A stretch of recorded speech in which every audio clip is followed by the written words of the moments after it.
So what we're going to try and do here is build ourselves an understanding of logistic regression, exactly what it is and what the model's trying to do, by leaning on our understanding of linear regression. So first a reminder, linear regression is where we're working with an outcome variable that's numeric. So the example I put here is looking at the relationship between age and systolic blood pressure. I've drawn the relationship probably a bit tighter and neater than it might be in reality. And logistic regression is where our outcome variable is categorical 0, 1. Right? So disease, yes or no. And here the example I've drawn in is looking at the relationship between age and evidence of coronary heart disease, yes or no. So if we made a plot of the data, this is what it would look like for logistic. Right? Our y values only taken on values of 0 or 1. So in linear regression, remember when our variable is numeric, one of the more natural summaries is a mean. But there are other options for summarizing numeric variables, but mean is a common option to use. And in linear regression, we want to model the mean of y, right, mu of y given x, as a linear function of the x's. Yeah. And I'll get into doing some pictures trying to get at exactly what we mean by that.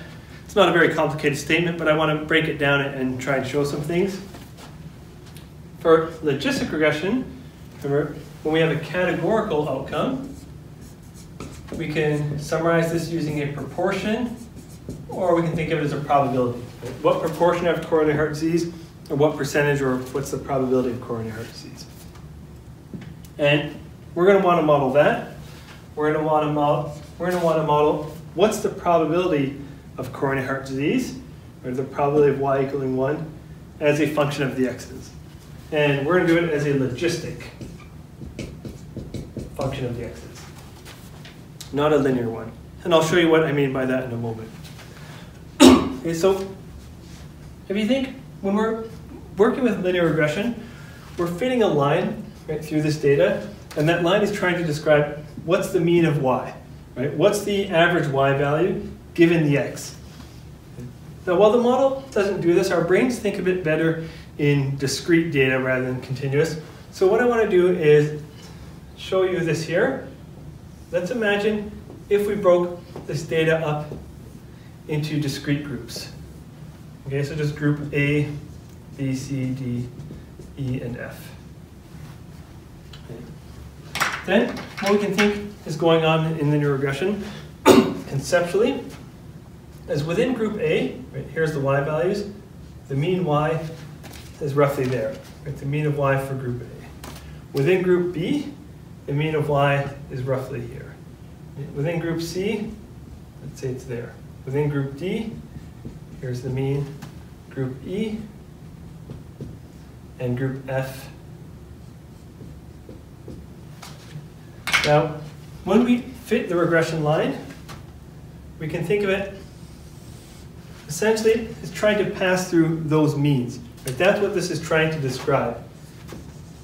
The mean of y given the x's. Okay? So we can think it's trying to pass through those.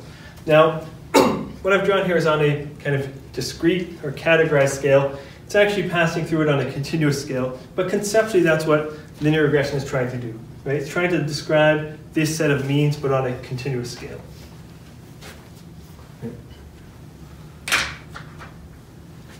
And the way it does that, just to kind of write it for completeness, the mean of y given x, right, that's the notation, mu hat, the estimated mean of y given x, b naught plus b1x. Now, logistic regression, well, in some sense, it looks a bit different. Like all these things we're learning in statistics, when we look under the hood, it's almost the exact same concept going on as linear regression, with some slight adjustments because our outcome is now 0, 1. Okay, so that's why linear regression is a linear model. Logistic gets called a generalized linear model. Okay, we're going to see some generalization that we do to link to a linear model. Okay, so remember, linear regression, we thought we can break these into groups. calculate the mean within each group, and the line is trying to describe those. Right? That's what it's doing conceptually. So let's think of doing the same thing here for logistic. I'm going to break these into a bunch of groups, A, B, C, D, E, and F.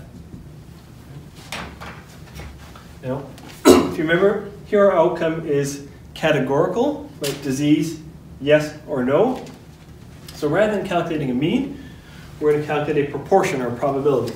So within category A, one person has the disease, this many don't. So we could draw, I'm going to label it as P hat. Rather than it being Y bar, the sample mean, that's the sample proportion. What proportion have coronary heart disease within there? Within group B, 2 have coronary heart disease, this many don't. Within group C, D, E, and F. So now what we want to fit is some function that can describe these. Okay? Rather than trying to model the mean of Y, we want to model the proportion or probability of Y. Maybe I'll draw it in very lightly. I don't want to make the picture too messy. But let's just think if we tried to fit a line to describe these. You can see a problem with doing that. The first is that the relationship isn't linear. Right? It looks sort of like this curved, sort of what, S-shaped a bit, I guess. And one of the biggest problems we see with fitting a line here, and trying to fit a linear model, is that, for example, down here, for someone at this age, their probability of CHD is negative 5%, right? Which can't happen. For someone at this age up here, 120% chance of CHD. So we want some model that is going to confine our predicted value between 0 and 1, and also something that describes the shape we're observing. So something that looks a little bit more like that. Okay. So this sort of S-shaped curve is what gets called a logistic function. In a separate video, we'll build up how we get this S-shaped function. A few things I want to say. A lot of yes-no type data takes on this shape for a few reasons. Well, we need a model that's bounded between 0 and 1, right? We don't want to have a predicted probability more than 100% or less than 0%. Also, they tend to have the shape, if you think of the risk of disease at quite young ages, it's pretty flat. Right? And then you hit some middle age point where it starts to escalate a bit. And then again, once you hit an upper age, often it flattens out again. Or even just once you get close to 100% or whatever the reasonable upper bound is, it's going to have to flatten out. Okay, so we're going to, just to kind of recap some of that, linear regression we can think of calculating the mean for each of these groups and trying to model that with a line. Logistic regression, we're calculating the proportion of each of these groups and trying to model that, but rather than a line, we need to use something different. We're going to use what we're calling a logistic function. So in a separate video, we'll build up the logistic function, exactly where it comes from and so on. And one thing I just wanted to say here, well, I guess I should write the model for completeness. The way it's going to end up looking is P hat, right? Rather than the estimated mean, it's the estimated proportion of Y given X.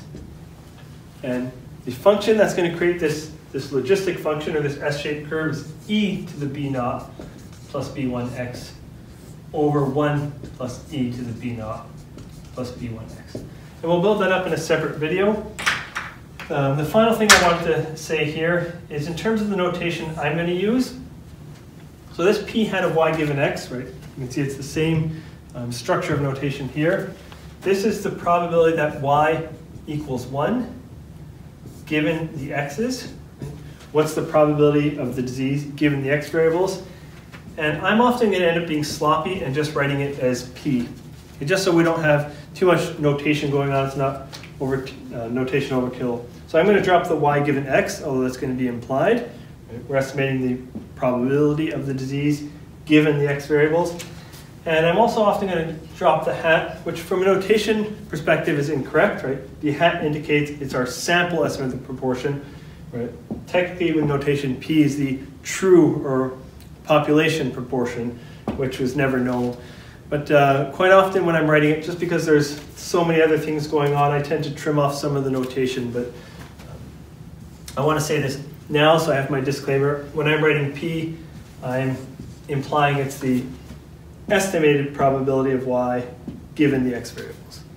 So now what we're going to do is look at a real data set, in this context in R, going through the same explanation but seeing it applied to a real set of data. And then I'm going to come back to building up this logistic function of where does this come from and why does it make sense. Stick around, guys. There's more to see, and please stay safe.